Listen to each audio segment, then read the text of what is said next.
আচ্ছা, বাংলায় এই এসআইআর এর পক্ষে সবথেকে বেশি সরব কারা? সবথেকে বেশি সরব বিজেপি, আর সেই বিজেপির নিশানাতেই নির্বাচন কমিশন কটাক্ষ করতে ছাড়ছে না তৃণমূল। इलेक्शन कमीशन का रोल और भी थोड़ा तेज होने चाहिए था। দিল্লিতে জ্ঞানেশ কুমার বসে থাকবেন, উনি জ্ঞান গর্ব দুটো তিনটে স্টেটমেন্ট দেবেন, আর পশ্চিমবঙ্গের স্থিতি অন্যরকম হবে, এটা হতে পারে না। জ্ঞানেশ কুমারকে আসতে হবে। নির্বাচন কমিশন আরো অ্যাক্টিভ হওয়ার দরকার আছে। ভোটের আগে বাংলায় এসআইআর চেয়ে সব থেকে বেশি সুর চড়িয়েছিল বিজেপি। শুরু থেকেই রাজ্যের প্রধান বিরোধী দলের বক্তব্য, আগে এসআইআর, তারপর বিধানসভা ভোট। 1 কোটি নাম এসআইআর এ বাদ যাবে। No SIR no election. 4 May রাত্রি 12টার মধ্যে যদি পশ্চিমবঙ্গে নতুন মুখ্যমন্ত্রী তার মন্ত্রিমণ্ডল শপথ না নেয়, রাত্রি 12টার পরে কাউকে কিছু করতে হবে না, রাষ্ট্রপতি শাসন হয়ে যাবে। বিহারের পর বাংলাতেও শুরু হয়েছে এসআইআর, অর্থাৎ ভোটার তালিকার নিবিড় সংশোধন। 9 ডিসেম্বর খসড়া তালিকা প্রকাশের কথা। এখন বিজেপির নিশানাতেই নির্বাচন কমিশন। इलेक्शन कमीशन का रोल और भी थोड़ा तेज होने चाहिए था, लेकिन इलेक्शन कमीशन जो डिपेंड कर रहा है स्टेट मशीनरी के ऊपर, स्टेट मशीनरी सीधा सीधा धांधली का साथ जुड़ा हुआ है, मिला भगत है। বিএলওদের আজকের এই অবস্থা যদি হয়, তার জন্য তারা যে পরিস্থিতির শিকার হচ্ছে তার দায়িত্ব কিন্তু নির্বাচন কমিশনকে নিতে হবে। নির্বাচন কমিশন দিল্লিতে জ্ঞানেশ কুমার বসে থাকবেন, উনি জ্ঞান গর্ব দুটো তিনটে স্টেটমেন্ট দেবেন, আর পশ্চিমবঙ্গের স্থিতি অন্যরকম হবে, এটা হতে পারে না। জ্ঞানেশ কুমারকে আসতে হবে। কি অবস্থায় বিএলওরা আছে তার দেখতে হবে। দুজন প্রতিনিধি পাঠালে চলবে না। আজকে এই পরিস্থিতির মধ্যে ইলেকশন কমিশনার যদি মনে করেন দিল্লিতে বসে থেকেই আর দু একটা ডেপুটেশন নিয়েই তিনি ওখান থেকে স্যাটেলাইটের মধ্যে দিয়ে পশ্চিমবঙ্গের এই প্রক্রিয়াটাকে কন্ট্রোল করতে পারবেন, ভুল করছেন। তাকে এখানে আসতে হবে। নির্বাচন কমিশন আরো অ্যাক্টিভ হওয়ার দরকার আছে। মানুষ কনফিউজ আছে এবং যারা এই ধরনের বিরোধিতা করছে তাদেরকে একবার শিক্ষা দেওয়ার দরকার আছে। তবে কি এসআইআর ঘিরে যে সম্ভাবনার কথা বিজেপি মনে করেছিল তা কাজে আসছে না বলেই এই আক্রমণ? যত দিন যাচ্ছে বিজেপি এটা বুঝতে পারছে যে এসআইআরটা ব্যাকফায়ার হয়ে যাচ্ছে, বুমেরাং হচ্ছে। এই মডেল এখানে সাকসেসফুল হবে না, এটা বিজেপি বুঝতে শুরু করেছে। বাংলার মাটি দুর্জয় ঘাঁটি, এ মাটিতে কোনো ষড়যন্ত্রের কোনো স্থান নেই। এটা বুঝতে পেরেই শ্রমিক ভট্টাচার্যকে বলতে হচ্ছে যে জ্ঞানেশ কুমার দিল্লিতে বসে জ্ঞানগর্ভ ভাষণ দিলে চলবে না। নিউজ 18 বাংলা।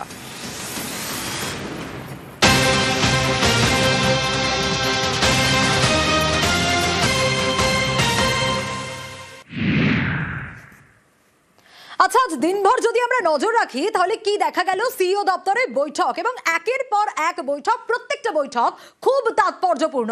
12:30টায় একটা বৈঠক, 4টায় একটা বৈঠক হওয়ার কথা ছিল, সেই বৈঠক কিন্তু দেরি হয়েছে। 4টের সময় সেই বৈঠক শুরু হয়নি।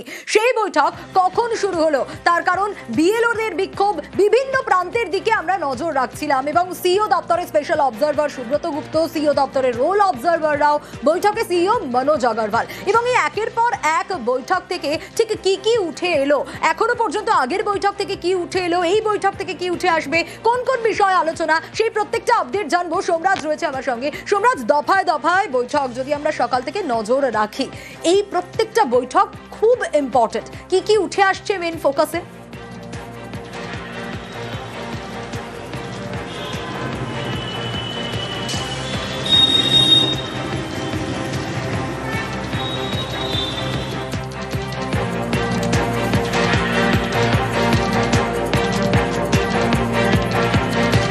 সোমরাজের কাছে যাব, তবে তার আগে আরো একবার জানাই আজ দিনভর সিইও দপ্তরে বৈঠক এবং সিইও দপ্তরের স্পেশাল অবজারভার সুব্রত গুপ্ত, সিইও দপ্তরের রোল অবজারভাররাও বৈঠকে, সিইও মনোজ আগরওয়াল, জেলা শাসক ইআরওদের সঙ্গে বৈঠক। এবং এই বৈঠক থেকে কি কি উঠে আসছে সোমরাজের কাছে যাব।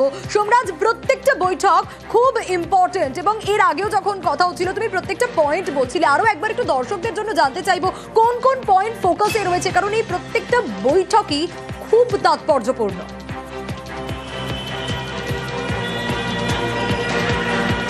একদমই, দেখো দুপুর 12:30 থেকে যে বৈঠক হয়েছে, যেখানে শুধুমাত্র ইলেকটোরাল রোল অবজারভাররা ছিলেন, স্পেশাল অবজারভাররা ছিলেন, সেই বৈঠকে মূলত সিদ্ধান্ত নেওয়া হয়েছে রাজ্যের যে 12 জন আইএএস অফিসার যাদেরকে 24টি জেলায় দায়িত্ব দেওয়া হয়েছে তারা আগামীকাল থেকেই জেলায় জেলায় পৌঁছে যাবেন এবং জেলায় জেলায় যে মৃত ভোটারদের তালিকা তৈরি হয়েছে, যে ডুপ্লিকেট ভোটারদের তালিকা তৈরি হয়েছে, সেই তালিকাগুলি তারা সরেজমিনে খতিয়ে দেখবেন এবং প্রয়োজনীয় রিপোর্ট নির্বাচন কমিশনকে পাঠিয়ে দেবেন।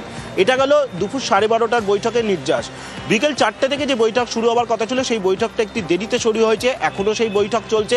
সেই বৈঠকে একটা গুরুত্বপূর্ণ নির্দেশ রাজ্যের সিইও মনোজ কুমার আগরওয়াল স্পষ্ট দিয়েছেন জেলা শাসকদের, যেখানে বলা হচ্ছে যে প্রত্যেকটি বিধানসভার ইআরও বা ইলেকটোরাল রেজিস্ট্রেশন অফিসাররা তারা এটা সার্টিফাই করবেন বা সার্টিফিকেট দেবেন যে প্রকাশিত যে ড্রাফট রোল যেটা 9ই ডিসেম্বর প্রকাশ করা হবে সেখানে কোনো রকম মৃত ভোটার থাকছে না। এটা ইআরওদের সার্টিফিকেট দিতেই হবে যে ওই রোলে কোনো রকম ডেড ভোটার থাকছে না। আর যে তালিকা তৈরি হবে সেই তালিকা নিখুঁত ও স্বচ্ছ হবে, এর দায়িত্ব জেলা শাসক তথা ডিস্ট্রিক্ট ইলেকশন অফিসারদের নিতে হবে। এছাড়াও বলা হয়েছে যে 2002-এর ভোটার তালিকার সঙ্গে যে লিঙ্ক হয়েছে বাবা বা ঠাকুরদার সঙ্গে সংশ্লিষ্ট ভোটারদের, সেই লিঙ্কগুলিকে আরও একবার যাচাই করে নিতে হবে।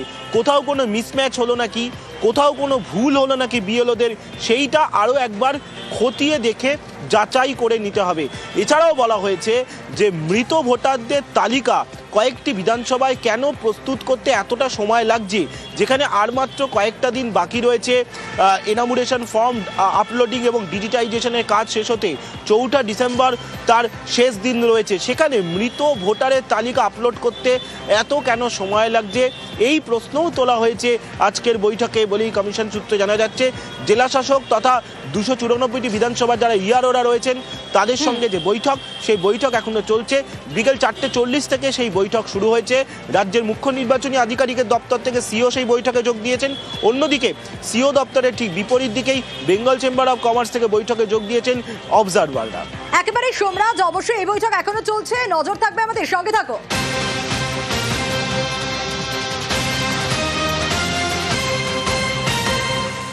আর যে ব্রেকিং এই মুহূর্তে আমরা নজর রাখবই, রাজ্যে বাড়ল মৃত ভোটারের সংখ্যা। এখনো পর্যন্ত রাজ্যে মৃত ভোটার 17,52,000। সোমরাজের কাছ থেকে আপডেট নেব। সোমরাজ, এর আগের বার আমরা দর্শকদের জানিয়েছিলাম 15 লক্ষ এবং তোমাকে জিজ্ঞেস করেছিলাম যে সংখ্যাটা কি আরো বাড়তে পারে, তুমি সেদিন বলেছিলে যে সংখ্যাটা বাড়তে পারে এবং রাজ্যে সত্যি মৃত ভোটারের সংখ্যা বাড়লো। কোন এলাকায় বেশি, এখনো পর্যন্ত এক্সাক্ট ফিগার কি জানা যাচ্ছে সোমরাজ?